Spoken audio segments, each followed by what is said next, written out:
An Astrologer's Day, Part 3. In previous lecture, all of you see now about astrologer's place, his occupation and other variety of traits. Occupation get information about the clients. In this part, textbook page number 3, last second paragraph, he had left his village without any previous thought or plan. त्यानं कोणताही previous thought न करता, कोणताही पूर्वविचार किंवा कोणतीही पूर्वनियोजित अशी योजना न करता आपलं गाव त्यानं सोडलेलं होतं. He had left his village without any previous thought or plan. त्याने पूर्व विचार न करता आपले गाव सोडले. If he had continued there, he would have carried on the work of his forefathers, namely, tilling the land, living, marrying, and ripening in his cornfield with ancestral home. If he had continued there, जर तो तिथेच राहिला असता तर he would have carried on the work of his forefathers. Forefather means वंशज, पूर्वीचे त्याचे असणारे पूर्वज. जर का तो त्याच ठिकाणी राहिला असता तर त्याला पूर्वजांचीच कामं करावी लागली असती. फॉर एक्झाम्पल या ठिकाणी काय सांगितलेलं आहे, नेमली टिलिंग द लँड म्हणजे जमिनीची मशागत करणं, मॅरिंग लोकांची विवाह करणं, and ripening in the cornfield आणि त्याच शेतामध्ये असलेल्या कॉर्नफील्डमध्ये कणसांच्या शेतामध्ये कष्ट करणं. In his cornfield and ancestral home. Ancestral means प्राचीन असणारं, पूर्वजांचं जुनं असणारं घर. त्याच घरामध्ये त्याला आपलं आयुष्य हे व्यतीत करावं लागलं असतं. But that was not to be. परंतु त्याच्यासाठी मात्र हे एवढं काही पुरेसं नव्हतं. He had to leave home without telling anyone. त्याला कुणालाही काहीही न सांगता घर सोडावं लागलेलं होतं. And he could not rest till he left it behind couple of 100 miles. Couple of 100 माइल मीन्स जवळजवळ 200 मैल. आणि 200 मैल गाव मागे सोडण्यापूर्वी तो आराम देखील करू शकत नव्हता. To a villagers it is a great deal. Deal means व्यवहार. आणि हे मात्र त्या गावकऱ्यासाठी एक खूप मोठी गोष्ट असती. कोणती? As if an ocean flowed between. जर का एखादा ओशियन महासमुद्र महासागर त्याच्या व गावाच्या दरम्यान असता तर मात्र त्या व्हिलेजरसाठी ही एक खूप मोठी गोष्ट ठरली असती. He had working analysis of Mankind trouble. Analysis विश्लेषण करणं. He had working analysis of Mankind troubles. Trouble problems, difficulties, समस्या. त्याच्याकडे मानवाच्या ज्या काही समस्या आहेत, मनुष्याच्या ज्या काही अडचणी आहेत ते प्रभावीपणे तो त्या समस्यांचं विश्लेषण करत होता. Marriage, money and the tangles of a human lifes म्हणजे विवाह, पैसा आणि इतर मानवी संबंधांच्या असलेली गुंतागुंत यासारख्या समस्यांचं तो अगदी प्रभावीपणे विश्लेषण करत होता. Long practice had sharpen his perception. Perception quality, गुणवत्ता, अंडरस्टँडिंग पॉवर. त्याच्याकडे एवढी आकलन शक्ती निर्माण झालेली होती, त्याच्याकडे तेवढी गुणवत्ता आलेली होती. तीही कशामुळं? Long practice had sharpen his perceptions. दीर्घ सरावामुळं त्याच्याकडे ही गुणवत्ता वाढलेली होती. Within 5 minutes he understood what was wrong. म्हणजे समोरच्या व्यक्तीची काय समस्या आहे ही गोष्ट तो अगदी 5 मिनिटामध्ये आकलन करून घेत होता, समजून घेत होता. एवढं त्याचं दीर्घ अशा कालखंडाचं प्रॅक्टिस झालेलं दिसून येतंय. ही चार्ज 3 pice पर. आणि एका प्रश्नाचे तो 3 पीज पैसे हा त्या ठिकाणी घेत होता. He charged 3 pice per question. Never open his mouth till the other had spoken for at least 10 minutes. म्हणजे एका प्रश्नाचं उत्तर देण्यासाठी तो 3 पैसे लोकांकडून घ्यायचा. Then never open his mouth till the other had spoken. म्हणजे दुसरा जोपर्यंत कमीत कमी 10 minutes कमीत कमी 10 मिनिटापर्यंत बोलत नाही तोपर्यंत तो स्वतः कधीही बोलत नव्हता, स्वतःचं तोंड उघडत नव्हता. Which provided him enough stuff for a dozen answers and advices. की तो 10 मिनिटं लोकांचं समोरच्या क्लायंटचं ऐकून घेतल्यानंतर मात्र त्याला ग्राहकाशी खूप काही माहिती मिळत होती. 10 मिनिटं सगळं काही तो आपल्या क्लायंटचं अगदी शांतपणे ऐकून घ्यायचा. Then him enough stuff for a dozen answers and advices. आणि त्यांचे सगळे काही प्रॉब्लेम ऐकून घेतल्यानंतर मात्र त्यांना तो डझनभर मीन्स भरपूर उत्तरं द्यायचा, भरपूर सल्ले द्यायचा.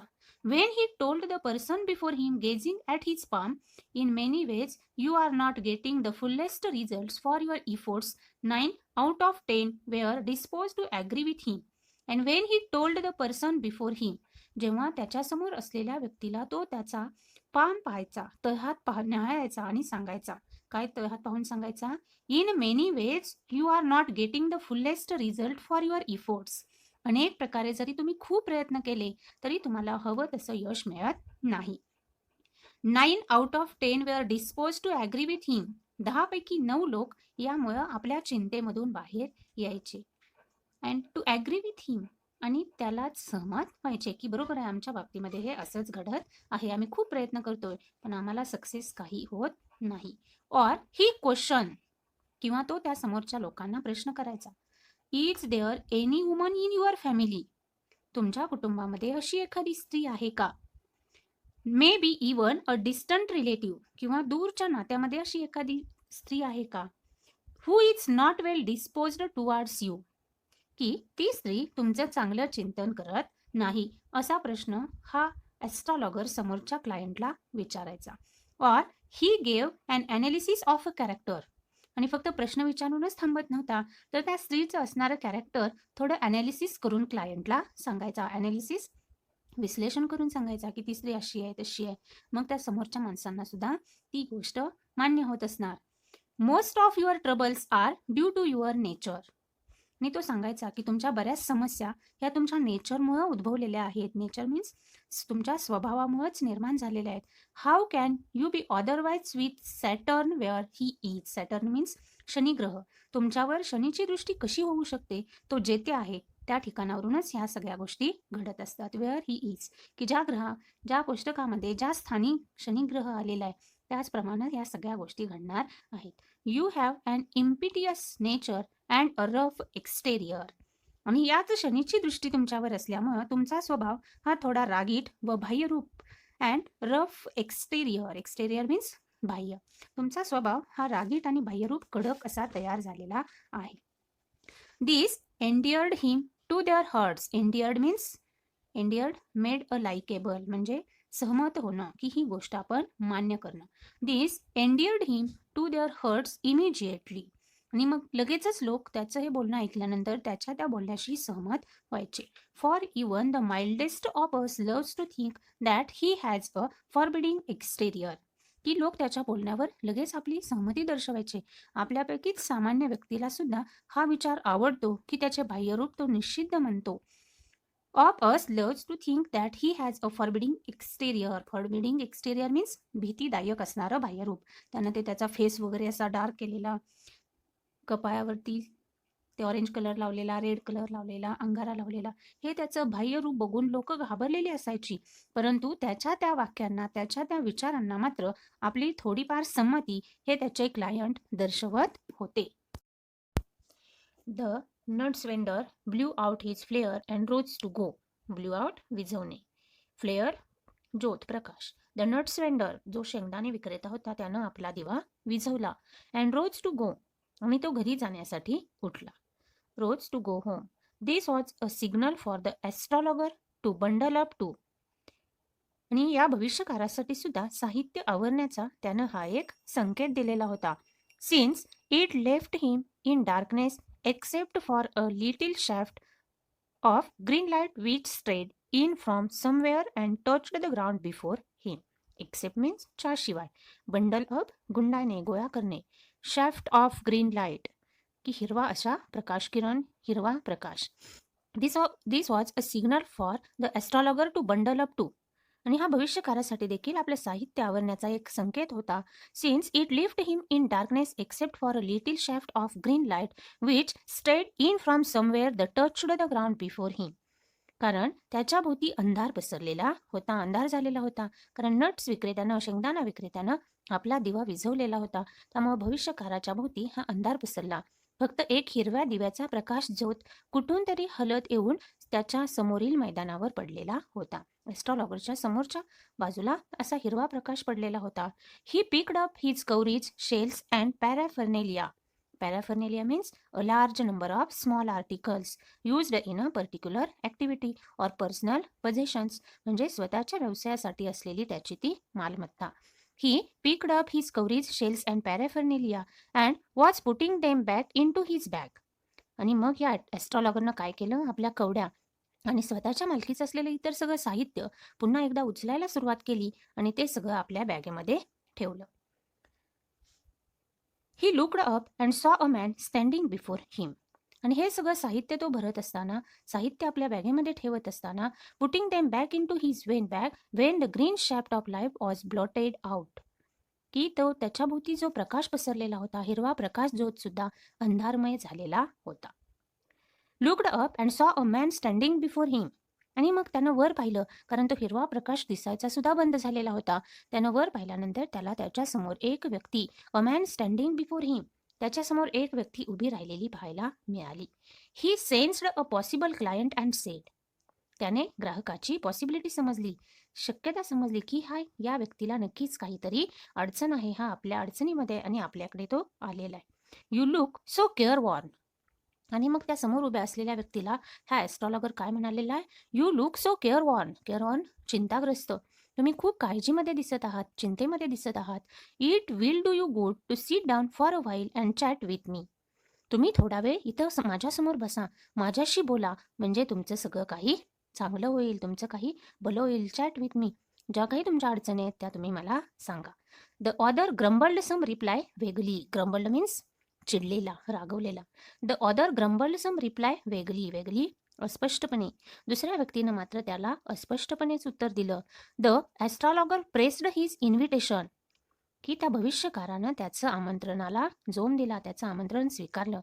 Wear upon the other thrust his palm under his nose and saying.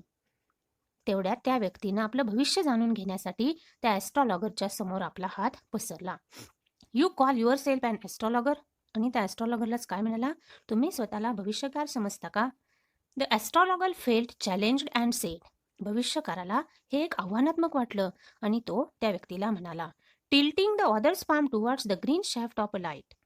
आव्हानात्मक वाटलं आणि तो त्या व्यक्तीचा तळहा त्या हिरव्या प्रकाश झोतामध्ये पाहत म्हणाला, काय म्हणालेला आहे? Yours is a nature. तुमचा जो स्वभाव आहे. ओ स्टॉप दॅट. म्हणजे त्या ॲस्ट्रॉलॉगरचे हे वर्ड्स ऐकताच हा क्लायंट काय म्हणाला? ओ स्टॉप दॅट, थांबा. The other sed.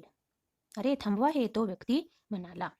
Tell me something worth while. Worth while, फायदेशीर. काहीतरी महत्वाचं असं मला तुम्ही सांगा. हे असलं काहीतरी बोलू नका. Our friend failed peaked. I change only 3 page per question. त्या व्यक्तीला ॲस्ट्रॉलॉगर काय म्हणाला? मला काहीतरी महत्वाचं सांगा. हा क्लायंट म्हणल्यानंतर आपल्या मित्राला राग आलेला आहे, या क्लायंटला राग आलेला आहे. ही गोष्ट या ॲस्ट्रॉलॉगरच्या लक्षात आली. आय चार्ज ओनली 3 पैस पर क्वेश्चन. आणि मी प्रत्येक प्रश्नाला फक्त 3 पैसे घेतो, असं त्यानं सांगितलं.